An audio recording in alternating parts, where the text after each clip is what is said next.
Back, everybody, to Niners Now. I'm your host, Brady Grustas, at Grustas Brady on X. You can follow me there. And once again, it is the return of the Mac. Mac Jones will be starting tonight on Thursday Night Football. We'll get into all the other injury news on today's show. And of course, stick around until later in the show because we are back with the 49ers Week 5 Game Day Checklist, the Thursday Night Football edition. The game's only a few hours away, and I've got the blueprint for how the 49ers will beat the hated LA Rams. But before we begin, go ahead and subscribe down below, leave a like, leave a comment, and let's get into it. So to start, of course, we've got some injury news. The 49ers ruled out Brock Purdy for tonight's game, meaning Mac Jones will get his third start this season on a short week. The Niners will also be without Ricky Pearsall, Juwan Jennings, Jordan Watkins, and Robert Beal Jr. All of those guys were ruled out on Wednesday. And I think it's a real shame that Purdy played last week. Clearly, the medical staff misevaluated how ready Brock was to play. He came back Sunday, looked bad, and now he's missing another game. They should have just kept him out last week and preserved his health, this game being the far more important one, given that it's in division. The best case scenario is that Brock comes back for week 6, but I'm not even sure he'll be ready for that game. And this is obviously not ideal for Mac to be out there with no Pearsall and no Jennings. Luckily, Demarcus Robinson is back, but missing Pearsall especially is going to make this offense much less explosive. Hopefully, Mac will be able to attack the weak Rams secondary with the B team at receiver, because he's going to have to in order to get the win. In some better news, though, Renardo Green, Michael Williams, and D. Winters are all good to go after showing up on the injury report this week of practice. So that's 3 defensive starters who will, in fact, be in the lineup. And CJ West, who had his thumb surgery this week, is officially, questionable for the game. You may already know his designation by the time you see this video. If not, I'm sure it'll be out in just a few hours. So it is now time for the Week 5 Game Day Checklist. We are back, and although I think most people are expecting the Rams to win, there is certainly a path forward for the 49ers in this one. So let's go over the 3 key items on my Game Day Checklist and narrow down exactly how the Niners can steal a win tonight. First, you've got to make this game weird. If everything goes as expected, then the Rams are going to demolish the 49ers. So if the Niners do want to win, they'll have to make the game weird and interesting and a little bit stupid. Now, luckily, Thursday night games always have sort of that weird energy to them, but the Niners will need to maximize that energy to win. On defense, force turnovers on Stafford and Kyren Williams. Maybe turn a tipped pass into an interception, which they were unable to do last week. Force a fumble on a guy like Tyler Higbee or Tutu Atwell or Davis Allen. On offense, pull out some weird trick plays and execute them correctly. Get weird with the way that you use Jake Tunges. Add some new faces to the offense. Maybe we see the NFL debut for Jordan James. Maybe you draw up some shots downfield to MVS. Maybe Sky Moore gets involved in a bit of a gadget role. Get the offense creative, kind of mix it up, throw some curveballs. And honestly, a surefire way to get weird is to make plays on special teams. Maybe block a field goal. Rams field goal kicker Joshua Carty has already had 3 kicks blocked this season. Maybe we can make it 4 in this game. Return a punt for a touchdown. That was a quick way to make the game weird last week against the Jaguars. And hey, why not run a fake punt? The 49ers never run fake punts. Why not do so in this game? Get weird. Lean into it. I think the 49ers are going to need that strange Thursday night energy to generate momentum and win this game, because they are at a talent disadvantage. If it's just talent versus talent, the Niners are not winning this one. There has to be some weird things that kind of go their way. They've got to get a little bit lucky, and they've got to get a little bit crazy if they want to pull off the upset. But it can't all be crazy. The Niners will still need to be efficient, and they'll probably need to score points on offense in order to win this one. So how do we do that? Well, it's simple. Do what Kyle Shanahan has done for 8 years running. Attack and abuse the Rams linebackers. This is what the Shanahan offense is predicated on. clearing space in the middle of the field by putting linebackers in an absolute blender with play action and layered concepts over the middle. The Rams don't have especially strong linebacker play. Omar Spates and Nate Landman have been, solid against the run so far this year, but they are absolutely susceptible to giving up catches over the middle.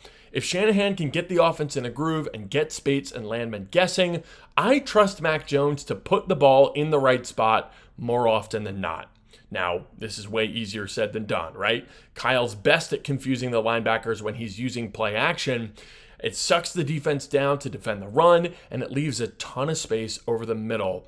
But play action doesn't work if the run game isn't working. Spates and Landman will trigger to their run fits if McCaffrey makes them respect the run. If he's ripping off 9, 10, 11-yard carries, then they'll be keying in on that run game, and they'll be really weak on the back end. But if the linebackers can just sit back and sort of let the defensive line handle the run game, then they'll be all over these crossing routes, and it'll be way harder to move the ball through the air. So attacking the linebackers is definitely something they'll need to do if they want to win this game, but the best way to do that is by getting the run game going first. Now, for the final item on my game day checklist, I've got a very simple goal for the defense. Put Matt Stafford on the ground. We saw how brutal it was when the Niners couldn't force Jacksonville into any sort of negative plays. And the Rams are a much more talented and much scarier version of that Jaguars offense. So the Niners must create negative plays if they want to win this game. That could be anything, right? Forcing penalties, tackles for loss, even defensive touchdowns. But I think the most consistent and reliable way to create negative plays is to pressure the quarterback. And not just pressure him, hit him. And not just hit him, but put him on the ground. That's what I want to see in this game. Put Matt Stafford on the ground. And again, this is not easy, right? The Niners have really struggled to get home to the quarterback this year, especially without Nick Bosa. And Stafford is a very smart, very experienced quarterback who knows how to identify and how to beat a blitz. But he's also 37 years old. His mobility is extremely limited, and I bet when he gets sore, he gets really sore. Football's a violent sport, and you've got to make Stafford remember that in this game.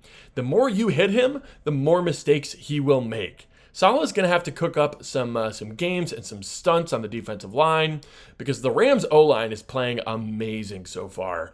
But Saleh needs to put them in conflict and force them into mistakes. Blitz Upton Stout and Jair Brown and D. Winters. Do whatever you got to do. But at the end of the day, it's up to the players to put Stafford on the ground. So that is my full game day checklist for tonight. Make the game weird, attack the linebackers, and put Stafford on the ground. And if the 49ers can do all three of those things, I think they get the dub tonight. Now, none of these things are going to be easy at all. The Rams are very talented and they're very well coached. But the Niners are coming off an embarrassing loss where they played with terrible fundamentals and clearly tempers were running hot. I think there's a very good chance that they come into this game pissed and ready to make a statement. The Niners have played the Rams coming off of a loss 6 times since 2019, and this is a great stat courtesy of Jason Aponte of Niners Nation. In those 6 games that the 49ers have lost and then played the Rams, the Niners are 6-0, undefeated, coming off a loss playing the Rams, just like they are this week. In 2019, the Niners dropped a dud of a game against the Falcons, and that really made the race for the 1 seed tight. I remember that game in particular. People were not happy about it. They did come back and beat the Rams 34-31 the very next week. In 2020, they were beaten into the turf by the tank for Tua Miami Dolphins, who many people thought, myself included, they were going to be the worst team in the league. This was the Brian Allen game, if you guys remember that one. They lost 43-17 to the Ryan Fitzpatrick-led Miami Dolphins. And then the very next week, they bounced back and beat the Rams 24-16. Later on that season, they lost to the Saints, had their bye week, and then beat the Rams with Nick Mullins starting. They won that game 23-20. In 2021, the 49ers lost to the Colt McCoy Cardinals and dropped to 3-5.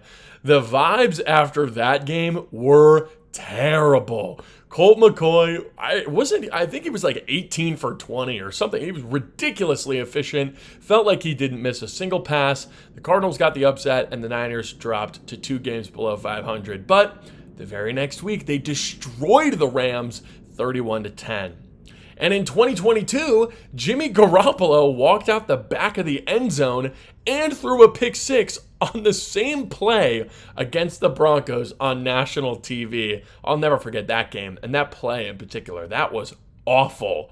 But of course, the very next week, guess what? We beat the Rams. And later that year, in CMC's first game as a 49er, we were demolished by the Chiefs. Jimmy G got pulled early. Brock Purdy had his first NFL snaps. He threw like a pass, I think, to Ray McCloud or something. And as I'm sure you all remember, the very next week, in McCaffrey's first start, he scored a rushing, receiving, and passing touchdown against the LA Rams. So historically, the Rams have been a phenomenal get-back opportunity for the Niners. And some of the worst losses in the Shanahan era have been followed up by a win against the Rams. I think in particular of that Dolphins game, the 43-17 game, the Brian Allen game, that was terrible. And then of course that Broncos game where Jimmy G, had the safety and threw the pick six on the same play. I felt pretty hopeless after that game. And both of those games were followed up with wins over the Rams and Sean McVay. And this includes games with backup quarterbacks. I mean, Nick Mullins was the starter for one of these games too. So if you're feeling really down in the dumps and you're feeling depressed about the 49ers' chances tonight, just know that it's been worse before and the Niners have still pulled out a victory. Now, of course, it is time for our final segment, our 3 key matchups to watch in this Thursday night football game. And this first matchup, I'm actually pretty excited for because it's a bit of a weird one. For the first time ever, I'm including a kicker as one of the matchups to watch. That is right. The Rams kicker is named Joshua Carty. He's a Stanford alum, and he's missed 3 kicks so far this year, 2 field goals and an extra point. Now, all of those misses were because those kicks were blocked. So hopefully the 49ers can get their hands on a blocked kick in this one. But the reason that I put Carty in this segment is actually his kickoffs. Carty has been kicking these weird, bouncing knuckleball kickoffs, and he's very good at it. These balls twist, and they bounce weird, and they nearly always land inside the landing zone. And that makes them really tricky to recover for opposing kick returners. The average starting field position for Rams opponents so far this year has been the 23-yard line. That is really, really good considering a touchback now goes to the 35. Carty gains his defense an average of 12 yards per possession.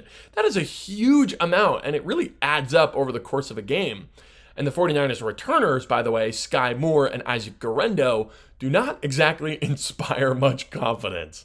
The Niners have not been a very good kick return team so far this year, so tonight Moore and Guerendo will have to play their absolute best to not muff any of these knuckleball kicks and try to limit the damage.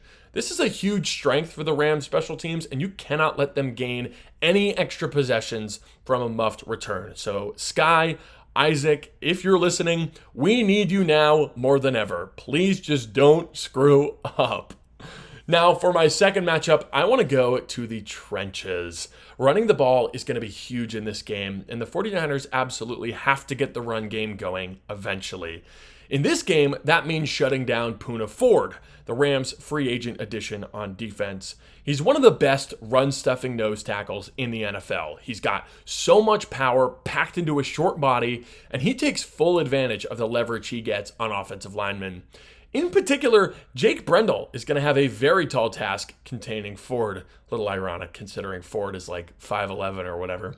But if Brendel can keep the splash plays from Ford to a minimum and actually gain a little bit of ground on him, then I think the Niners will absolutely have an easier time running the ball this week. There will have to be contributions from Dominic Pooney and Connor Colby as well, I'm sure, but given that Ford is a nose tackle, I think the primary matchup will be against Jake Brendel. Brendel's always been a better run blocker than a pass blocker, so this matchup will be strength versus strength.